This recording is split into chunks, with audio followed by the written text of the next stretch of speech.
Baik, kami akan bagi 3, Pak, karena 15 menit ya, 5 menit ya. Saya akan mulai. Maaf Pak, bukan 5 menit, 15 menit, 15 menit. Oh, satu orang 15 menit ya? Iya Pak, silakan. Oke, baik. Saya akan mulai dengan bagian pertama. Cukup kelihatan ya, Bapak Ibu? Iya, kelihatan. Dari bab 1, sebentar saya mesti membukanya dengan cara ini ya. Apakah tetap terlihat atau malah jadi mengecil ya? Tetap terlihat ya?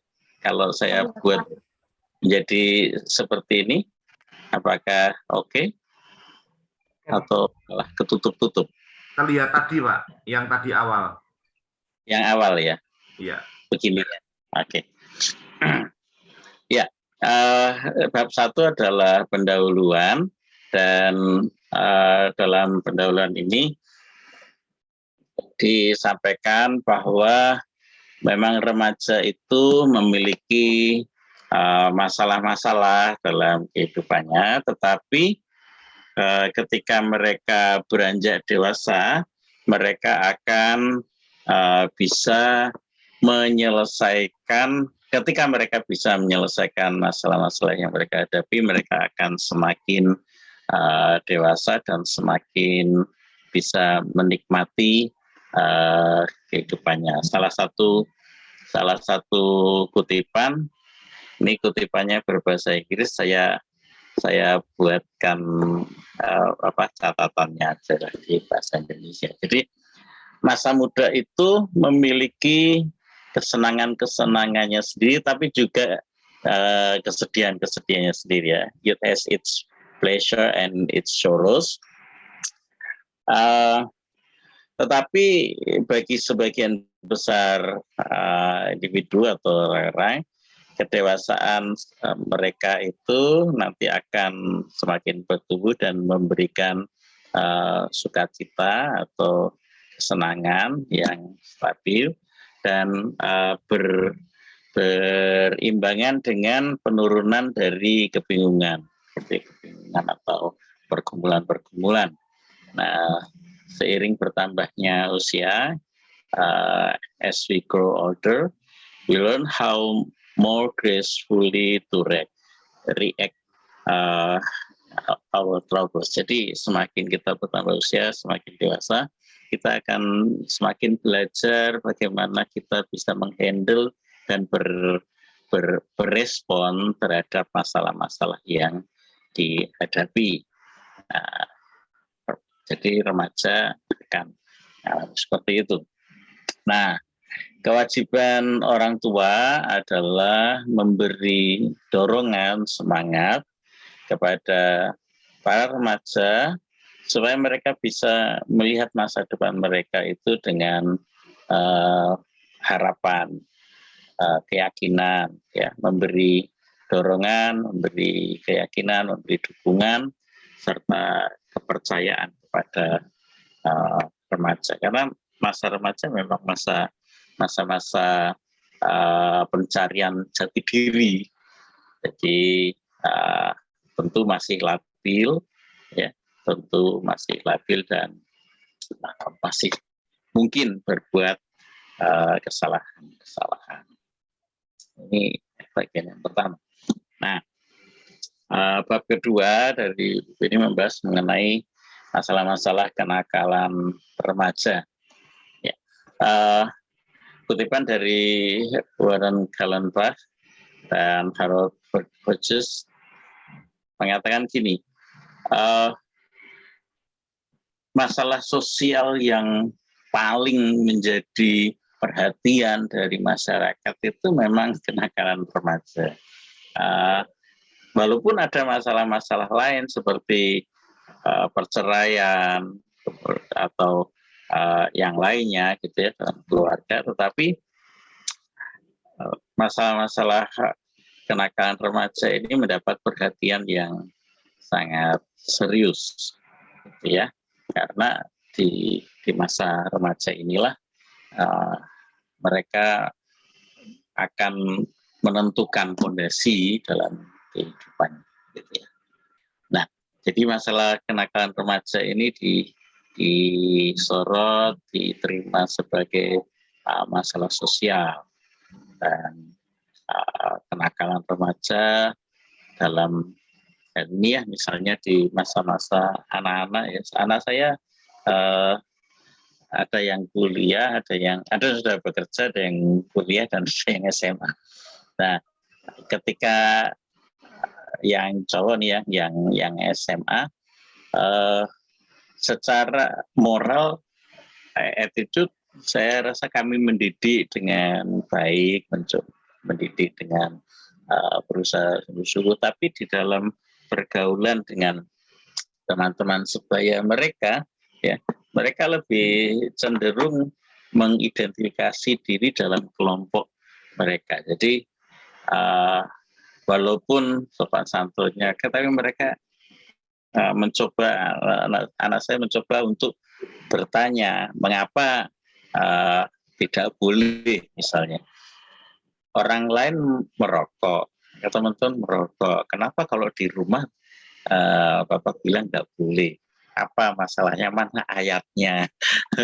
Kalau sudah begitu, ya saya bersyukur sih mereka tidak sampai dalam tanda kutip kenakalan remaja, dalam artian sampai ikut geng, kemudian tawur, gitu ya, tidak sampai segitu. Tapi pengaruh lingkungan, pengaruh teman-teman sebaya menjadi seperti apa, mereka ini mencoba untuk merasa diterima dengan cara itu. Jadi saya yang SMA itu sekarang ikut kelompok motor beat. Di motor saya yang standar itu, yang beat biasa itu, dipreteli, dirubah, dibuat knalpotnya menjadi brong, suaranya keras. Nah, satu kali lewat depan gang, ada banyak ojol itu merasa keganggu. Ojolnya datang ke depan rumah, hubungnya bilang ke arah saya, kenapa kamu seperti menghina kami dengan motor itu. Saya bilang, ya, karena saya bilang, saya nggak menghina, saya cepet-cepetan mau segera mandi, mau berangkat lagi sekolah. Tapi ya begitu, karena masih muda, merasa keren dengan cara itu. Cuman minggu lalu sudah dikembalikan ke knalpot yang biasa. Tapi saya rasa kenakalan remaja ada banyak ya. Jadi mereka bertujuan untuk mencari jati diri dan merasa diterima. Seperti itu. Jadi ini masalah sosial memang. Dan ternyata anak Tuhan pun tidak kebal. Jadi masih ingin menunjukkan hebatnya dengan melakukan hal yang mungkin dianggap oleh orang tua atau kita yang dewasa ini, kenapa mesti begitu? Itu masalah sosial. Kenakalan remaja sebagai penyimpangan terhadap norma-norma yang berlaku di dalam masyarakat, dan kenakalan remaja sebagai masalah psikologis. Jadi masalah-masalah kenakalan remaja ini adalah masalah psikologis mereka ya, dalam upaya pencarian jati diri, dan sekaligus juga dalam upaya mendapatkan penghargaan, penerimaan.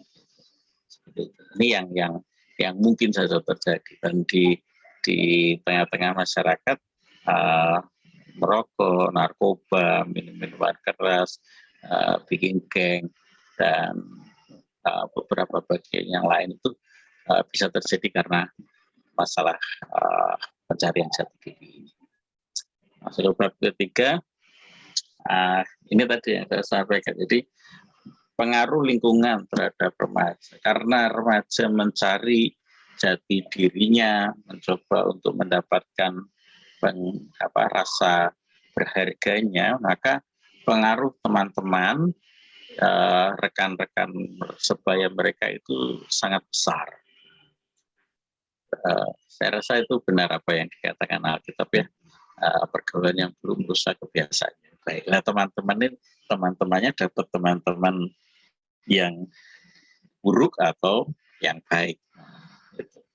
Jadi pengaruhnya sangat besar karena usia remaja ada kebanggaan tersendiri ya untuk popularitas.